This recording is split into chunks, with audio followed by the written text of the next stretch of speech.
The Arduino is essentially a board. It's a board, but it's a board that lies at the heart of what's come to be known as physical interaction or physical computing. What it allows you to do for very little money and with not a ton of expertise, it allows you to interact with physical devices using your computer and vice versa. So, for example, it allows you to connect sensors to the board and let that sensor data be read by your computer to be used in various projects. And the opposite is true as well. It allows you to use your computer control to drive things like motors and servos and robots, you know, different things, different objects. So it's a really it's a digital analog input output type of board, and it allows for physical interaction with sort of the physical and mechanical universe through your computer. And Arduino is a great little company. They've created these boards, but they're completely open source, so you can buy some of these little bits, chips and such. And I've done it myself. It's quite easy. You buy a couple of chips and things, and you can make your own Arduino board, or you can embed that technology within things. And it's just based on at the heart of this chip right here. To learn more about Arduino, you can go to the Arduino homepage, and there's a nice introduction. Basically, they say a lot of what I just said. Able to read inputs, allowing the sensor, finger, a button, a Twitter message, and so there's two components. There's the board itself here, and there's a number of different kind of boards which we'll get into, and then there's also the Arduino software, which is basically based in C. And here, I'll open it up for you. And you basically write some bit of firmware, really, some software that then gets loaded onto your Arduino board. So what you would do, it's a bit, because oftentimes your Arduino board is hooked to your computer, so it's a bit counterintuitive. Your computer actually loads the software onto the board, and so the board can be used independently, not plugged into your computer, as long as it has its own power source. All right, so it's really become a board. I mean, you can buy it at places like, I guess there's no Radio Shack anymore, but places like that here in the UK, Maplin's. It's become a very sort of consumer-ready, available product. Many of you might have already come across it. It's used in loads of DIY projects because it's a relatively easy thing to use. It's very accessible, and you can get it for quite cheap as well.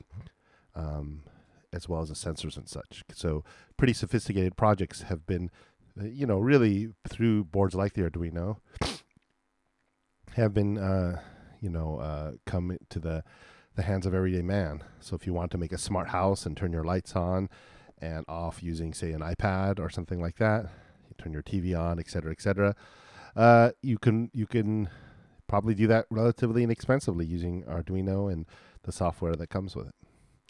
All right. Let's see. In order to get started with Arduino, really, you need to get yourself a board, and then you just download the software. There's a getting started page, and it takes you through it. It's cross-platform, so you can download the software. It's really just the IDE. It's the programming environment. And that's pretty much. It's all free. It's all open source. I mean, you have to pay for the board, but you can get knockoffs. So there's a number of different boards here. There's the Arduino, the main board. In my classes, we'll be using something that resembles this Arduino Nano, and that could be got for quite cheap. And then there's this thing called the Boarduino, which plugs into a breadboard and allows you to use your Arduino as well. All right, so and you download the software, you get yourself a board. Let me take you through the first bits of getting started. So this is off camera, you can't see this, but I'm going to go ahead and plug in my Arduino board.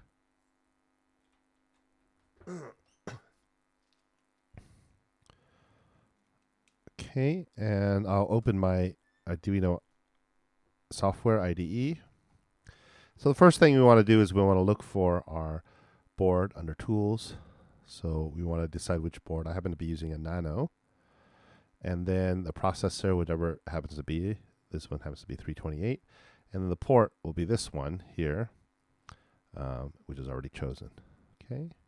And then you could take, just to see if your board's working, there's a number of example sketches. Lots in the basics. I can take, for example, the blink sketch and open that up. And then this check is to verify that your code is right. So just compile, just make sure that you don't have any errors in your code. This one here actually uploads it directly onto your board. So hit the upload and see it's uploading. And if I look at my my board, the built-in LED is blinking. So that would be, let's see, the Nano. There's a little LED somewhere here. You can see the Uno better. Anyways, there's one of these little things is a little LED, and it blinks.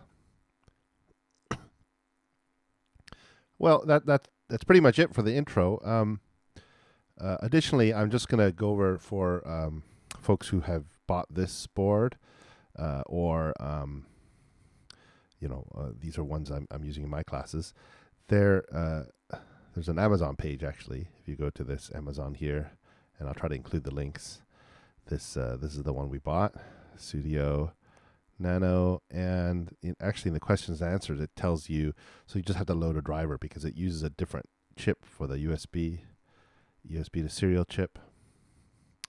And basically, if you're using a Mac, you download the driver. There's a couple links here, and you go to this drivers page, and you pick your operating system, and then you download and install that. If you're on Windows or Linux, once you install the drivers, it should be fine. I don't even know if you need to install the drivers on Linux, but you might. For the Mac, you do need to do an extra little bit, and the instructions are right here. You install the drivers from that page I just showed you, and then you go to terminal and run this bit of code. You can just copy that a little bit. And by the way, that this link right here is this tab there, is this download page. So that's for this quite inexpensive, and you notice that up there it's £3, so it's a really very economical way, and it becomes a very, very powerful tool. And just to say a couple more words, it reminds me that when I talk about USB to serial, so basically you use the serial port through USB. It uses a serial port, and it brings in data through serial, the convention of serial. And so basically, when you could have different software reading it, they usually have to use a library that will read the data from the serial port. So we'll be doing that a little bit later on. If I use it in processing, I have to install a library that will allow me to read serial data into the processing, and or supercladder as well. And you write oftentimes you write out to the serial port. This one doesn't happen to have one, but the other one I think did. Yeah, so you can turn the serial port on, and this comes from the software that's loaded onto the board itself, and you can write out to serial print. You can write out to the serial port from your board. Okay, so that's just a gentle introduction. There's loads to explore. There's really a lot online about Arduino. Loads of instructables to basically do just about anything you want, or loads of things. So enjoy exploring the Arduino.